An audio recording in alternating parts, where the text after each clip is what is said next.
Wow, another video recorded around the same time. So I put one of these out. This isn't the same one from my 95 system, but this is what you like to call bad design.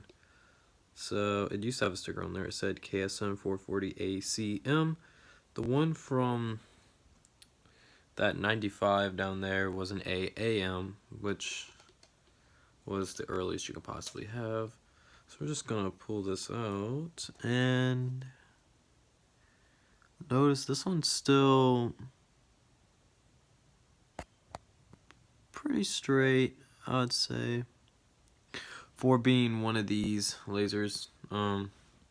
So we're gonna go ahead and give it a little bit of an open. I'm gonna show you what it looks like. This one's never been tampered with, besides the sticker getting peeled off, but that's about it. So this is gonna be the first time I ever looked inside of this laser. Let's see what we got. Pull that screw out and oop. So just wiggle that one out. Let's put these in a better spot.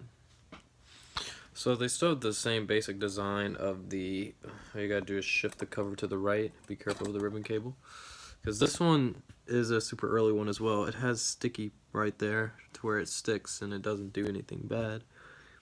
So they used a different kind of grease, I think, on the earliest ones. Look at that. It's not like the original white grease that they normally use. It's like a weird colored grease. It's like non-existent anymore, you know, but look at that. The wear and tear on this drive.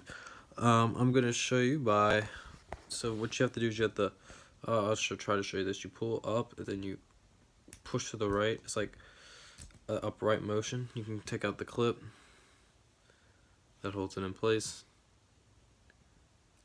And there you go. There's your laser. And yeah, this one's still pretty greased, but I mean, it's not that bad. I've seen a lot worse plastic lasers, but this one is, I'm looking at this. It is on the way out. Yeah, there's a better look at it. See where that shiny part is on that thing? That should be full. So I'm guessing it's the same on this side then. Yeah. So that's why it's even, because the AAMs, well, this was an ACM, but in fact the AAMs don't weigh as much as this one does, so yeah. And also, it also has to do with your rail, like right here, this strip. This strip of rail likes to go bad. It's really smooth. Ooh. Yeah, it's really smooth, but it really likes to go bad because, let's look at this one. Yep, look at that. So a little bit of some scrapage down there. Nothing bad, but yeah, it'll get bad eventually, and especially these frickin' arms right here. Let's see if we can focus that in.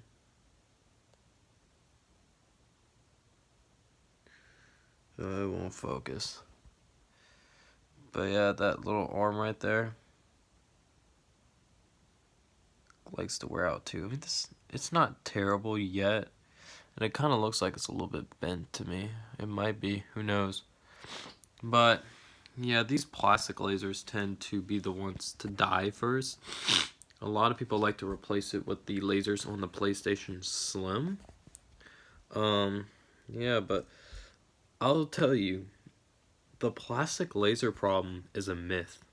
Nothing more than a myth. Because the laser can retract itself. The laser can retract itself and it can basically fix itself. And I've seen it do it. I've looked at the graphs and I looked at everything. And this one does it. I've had a really super worn out one do it. So, there's the question. What's the real issue out of all this? It isn't the rail. It can't be the rail.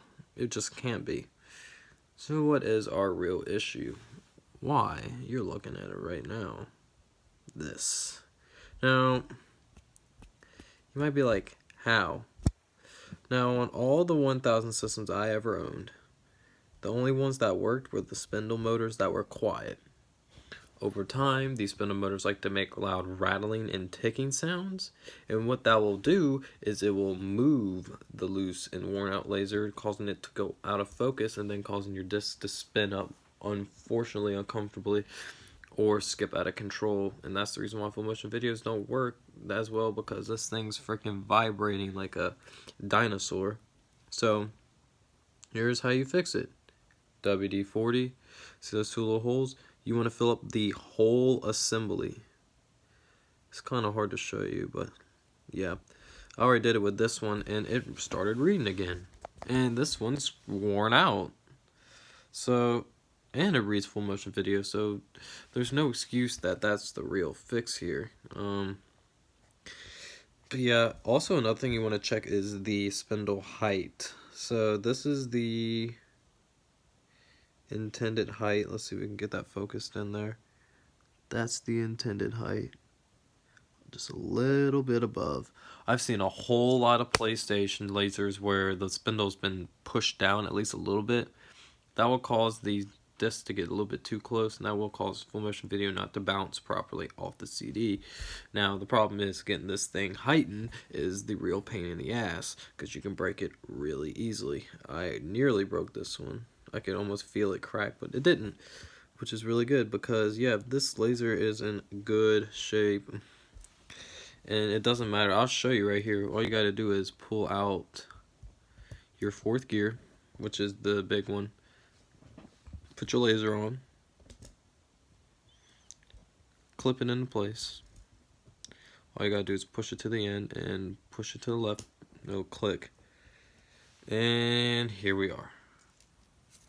It's nice and rough. Hold on, let me put the ribbon cable in place so I can show you this. I'll show you that this laser is really worn. It's mainly over here on this end. You can see it drop. It's supposed to be right there. It drops. Look at that. So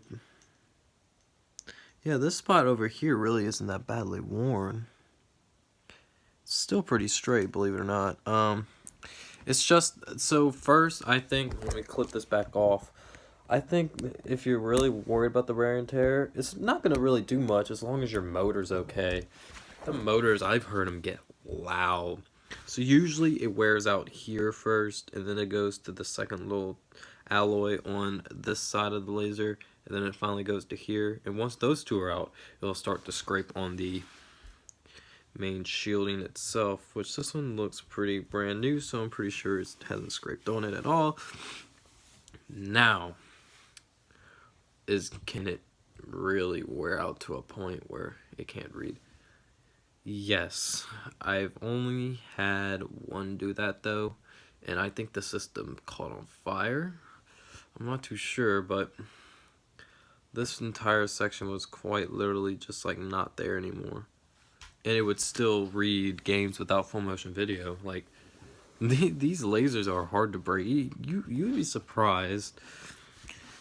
I think every plastic laser that you'll see is going to be in really bad shape, but this one's in really good shape. I'm going to make another video showing you what it looks like when it's clean, and then I'll really pinpoint these marks on the laser right here and stuff, and like, what do they mean? What does the spindle motor mean for the whole thing? And look at that, that's worn out right there. You can just tell it just scraped entirely off. It's hard to see because of the camera, but and because the plastic's black. But yeah, that's a big ass indent right there, as you can see. It's pretty bad. Look at that, jeez. I don't think it indented on the bottom yet, but it can happen.